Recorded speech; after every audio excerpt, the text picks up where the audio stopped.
Hi everyone. Today we're going to talk about the Yamashita's gold. Is it real or fake? Let's tune into the video.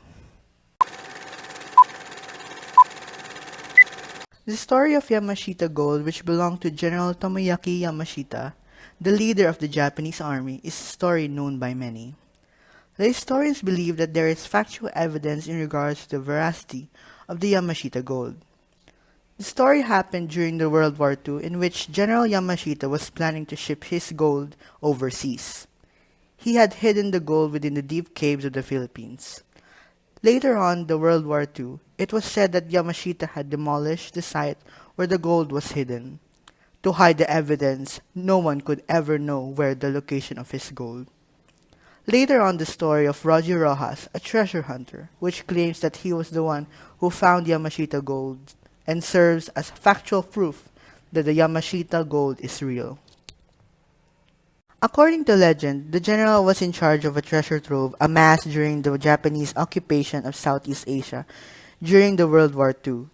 Yamashita and his soldiers were successful in repulsing the American assault. A few weeks later, they surrendered in September 1945. He was later apprehended and killed the following year in 1946. Rogelio Rojas, a Filipino treasure hunter, sued former President Ferdinand Marcos for taking part in the treasure that Rogelio had uncovered in a court case in the United States in 1988. Rogelio won in 2005 and was given a total amount of $13 million for the damages. Henry Rojas, son of the late treasure hunter Rogelio Rojas, pulled and unearthed a one-toned golden Buddha statue from an underground chamber packed with gold bars and other riches in the northern city of Baguio in 1971. Ferdinand Marcos is claimed to have taken the treasure, which included diamonds in the golden Buddha. According to the reports, the Yamashita riches were made of gold, gems, and artifacts seized by Japanese forces from 12 nations in East and Southeast Asia during the Japanese conquest of the region during the World War II. Ricardo Jose, a history professor at UP, stated that the Japanese robbed Asian countries, but he doubted Yamashita would bring much wealth to the Philippines. Thus, he wasn't impressed by Rojas' rescue of Golden Buddha. Despite his doubts about the riches' reality, Jose agreed that there may be some Japanese wealth buried in the nation, given that Tokyo sent coins to pay its men while the rest plundered the Philippines. From the evidence we have gathered, I believe we can conclude that the Yamashita's gold was real. This is due to the claim of Roger Rojas of finding part of Yamashita's gold and claiming that Ferdinand Marcos ordered an arrest on him, and while under custody, all the treasures that he had found has been confiscated.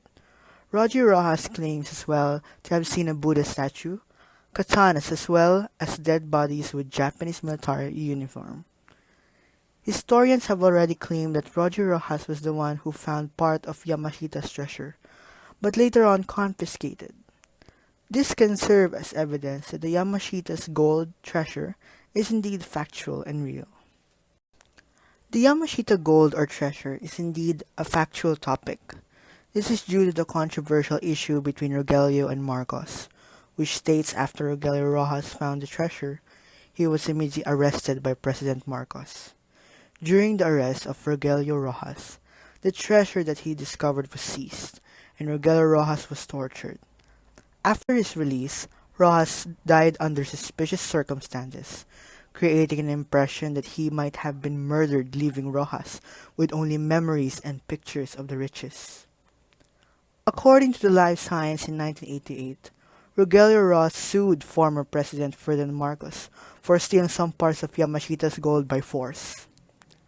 Based on the records of President Marcos' accounts on arresting people with little to no evidence, we can conclude that this piece of evidence is sufficient in order for us to prove that Yamashita gold is real. This is due to the actions of President Marcos wanting to find the Yamashita gold way back when he was still president. It is important that everything we read and know about history is true, because studying history allows us to understand our past, which in turn allows us to understand our present. If we want to know how and why our world is the way it is today, we have to look to history for answers. It is also important from what we read that the people, the place, and when it happened should be true.